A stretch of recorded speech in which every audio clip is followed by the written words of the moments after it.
요즘 서민들 뭐 서민 관계 없이 계약금 넣고 이제 잔금 달려가시는 분들, 대출 받아서 하려고 하시는 분들 지금 발 동동 구르시죠. 예고도 없는 대출 규제로 인해서 또는 집단 대출, 아파트 내 집 마련하려고 지금 준비하시는 분들 발 동동 구를 겁니다. 특히 빌라나 작은 집, 뭐 투룸, 뭐 조그마한 옆 18평, 16평 살던 분들 내 집 마련해가지고 가려고 했더니 내 집이 안 팔려서 대출 규제도 대출 규제로 인해서 안 나와가지고 전세 놓고 나가려고 했더니 지금 못 하시죠. 그동안 업그레이드 하려고 했던 분들이 많이 드신 것 같습니다. 거기다 대고 또 강력한 종부세가 또 이번 주에 여러분 앞에 배달이 됩니다. 특히 다주택자 여러분들은 굉장히 힘든 시기이죠. 그동안 뭐 월세 받으려고 빌라라든가 아니면 뭐 오피스텔 갖고 가셨던 분들 자기 집 한 채 살고 있어서 월세 받는 분들 많이 힘들 겁니다. 이제 힘든 부분 어떻게 견디고 가야 될지 고민이 많을 겁니다. 그래서 한번 다뤄봤습니다. 제목은 대출 규제와 보유세로 인해 부동산 시장은 잡힐까라는 겁니다. 이 부동산 규제, 그다음에 뭐 대출 규제 이런 부분들을 일반적으로 사람들은 잡혔다 안 잡혔다 이렇게 말할 수 있겠잖아요. 그죠? 그러나 근본적인 문제가 해결이 안 되면 일시적으로 해결이 잡히는 하다가도 또 시간이 가면 잡히지 못하고 또 규제가 끝나는 다음 시기에 또 혼란이 더 올 수 있죠. 이 부동산이 지금 현재 특히 인위적으로 부동산 시장은 인위적으로 법으로 규제로 지금 현재 잡고 있죠. 특히 이제 서울시 같은 경우에는 우리 그 박원순 시장 계실 때 7년 재임 기간 동안에 무려 서울시 의회 자료에 의하면 24만 8천 세대가 재개발 재건축으로 이렇게 양질의 주택이 나오려고 했었는데 393개의 뉴타운 또는 재개발 또는 재건축을 해제시킴으로써 공급난을 가중시켰죠. 그러다 보니까 지금 현재 내가 살만한 집, 양질의 주택, 교육 환경 좋고 좀 나 정도 우리 방 3개 정도 뭐 화장실 2개 있는 30평대 아파트 또는 25평 아파트를 살려고 했던데 이런 물량이 나오질 않다 보니까 지금 현재 폭등이 됐고 그리고 그 폭등을 좀 잡으려고 부동산 각종 규제 26번 정도 바뀐 그런 규제를 해왔지만 현재까지는 없습니다. 짜잘한 규제까지 하면 26번이 넘겠죠. 보이지 않게끔 대출 규제, 이자 규제, 뭐 보유세 상승 뭐 이런 수많은 규제들이 지금 현재 오고 있는 것 같습니다. 그런데 이 부동산 시장이 이로 인해서 잡힐 수 있느냐? 결론부터 말씀드릴게요. 최근 현상을 보면 지금 가격 상승이 안 되고 거래량이 현격히 줄어든 것 같습니다. 그리고 가격 하락 징후는 현재까지는 없습니다. 호가는 높은데 거래량이 없죠. 그다음에 오히려 낮았던 아파트 가격들이 오히려 그 주택 가격 상승이 지금 현재 부분 되고 있는 거죠. 특히 이런 현상은 대도시권에서는 지금 심화되고 있는 상황인 것 같습니다.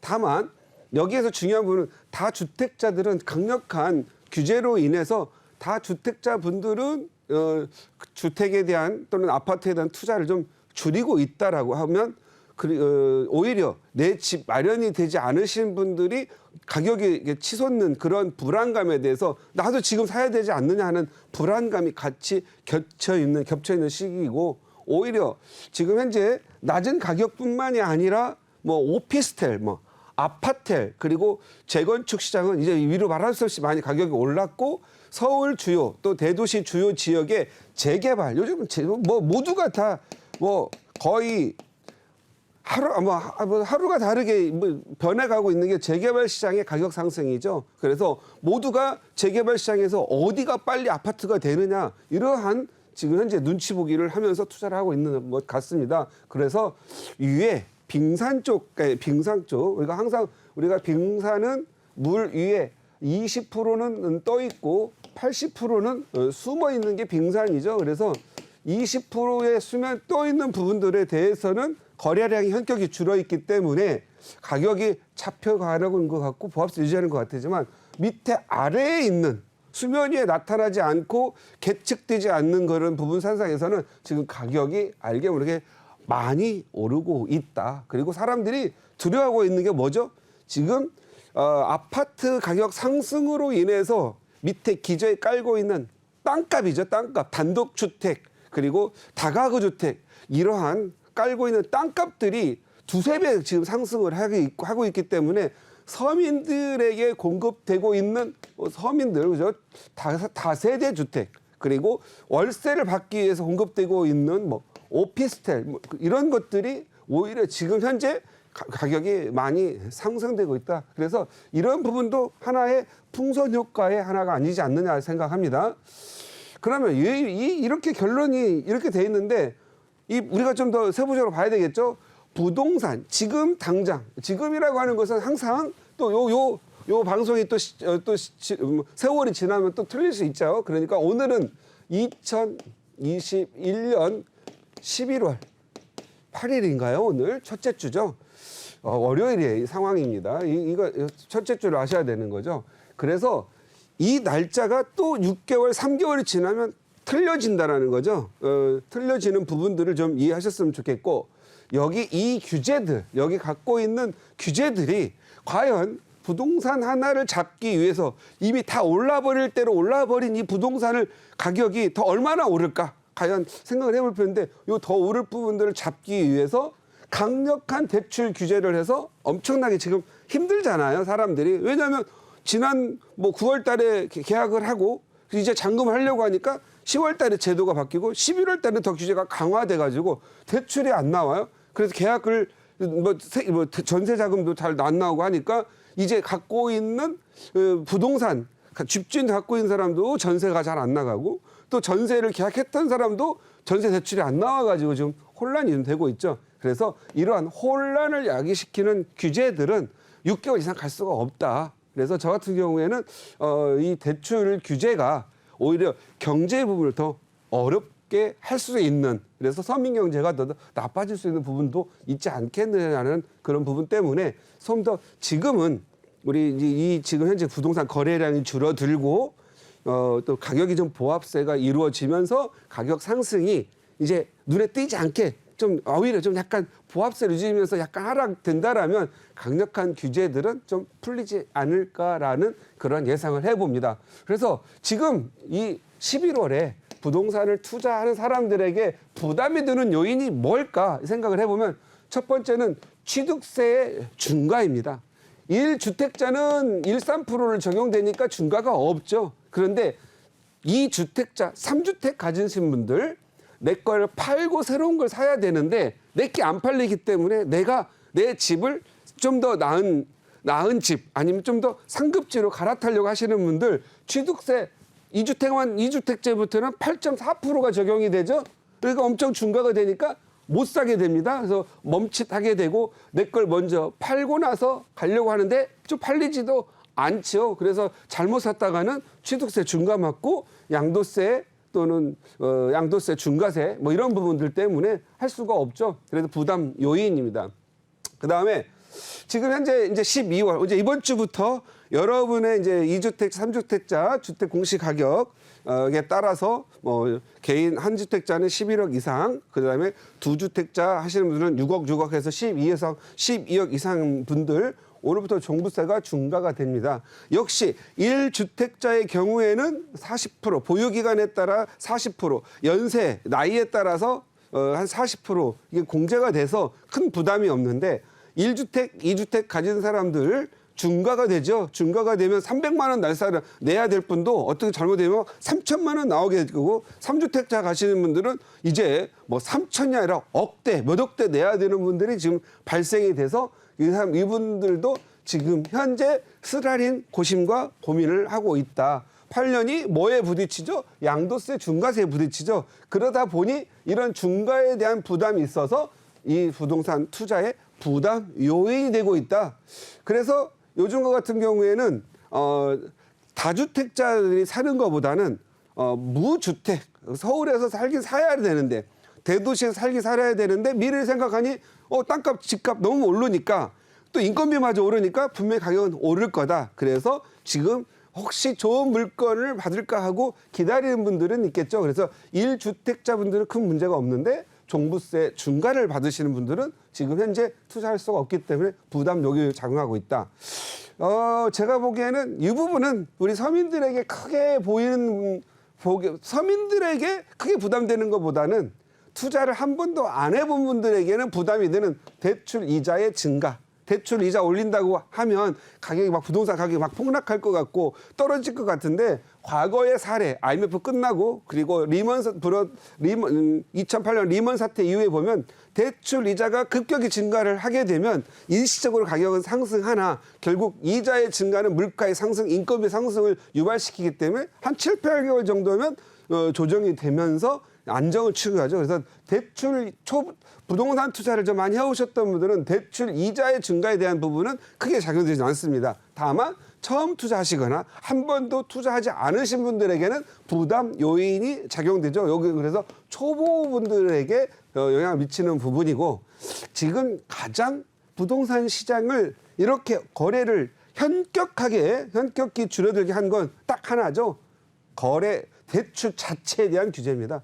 지금 대출 자체가 아예 안 나오죠. 신용도 자본주의사에서 신용 중요하다고 하는데 신용은 좋으나 나오질 않고 내가 대출 받을 수 있는 등급과 신용등을 갖고 있고 정말 연봉도 높아서 받으려고 했더니 이 규제가 들어갔기 때문에 이제 신용대출 나오지 않습니다. 다만 결혼하신 분들 신혼, 결혼 그리고 결혼식, 장례식을 앞두신 분들에게는 어느 정도 대출의 규제를 좀 열었다고 하지요. 그래서 열었다고 하는데 지금 이제 은행에서 요즘 대출 받으려면 은행마다 갖고 있는 대출을 해줄 은행이 지점마다 얼마 안 되기 때문에 요즘 대출 신청하면은 얼마 지금 준비됐으니까 선착순으로 오세요. 이런 문자를 받는다고 한답니다. 또는 그러니까 대출 자체가 지금 매우 어렵죠. 그러니까 부담 요인이죠. 대출도 특히 전세자금 대출까지도 지금 현재 용이롭지 않기 때문에 이게 전세를 끼고 갭 투자를 하시는 분들 부담이 되죠. 그런데 이게 과연 이 부담이 되고 하면 부동산 시장에 아파트들이나 주택이 막 나와가지고 가격이 싸게 돼야 되는데 왜 안 될까요? 그래서 매각이 안 되는 요인들도 있겠죠. 이게 상충되는 부분 때문에 그렇습니다. 특히 양도세, 중과세, 다주택자분들 원래 그냥 업그레이드 하려다가 자식한테 좀 오면 하나 좀 해주려다가 다주택자, 이주택자 걸리시는 분들 많겠죠. 의외로 또 많습니다.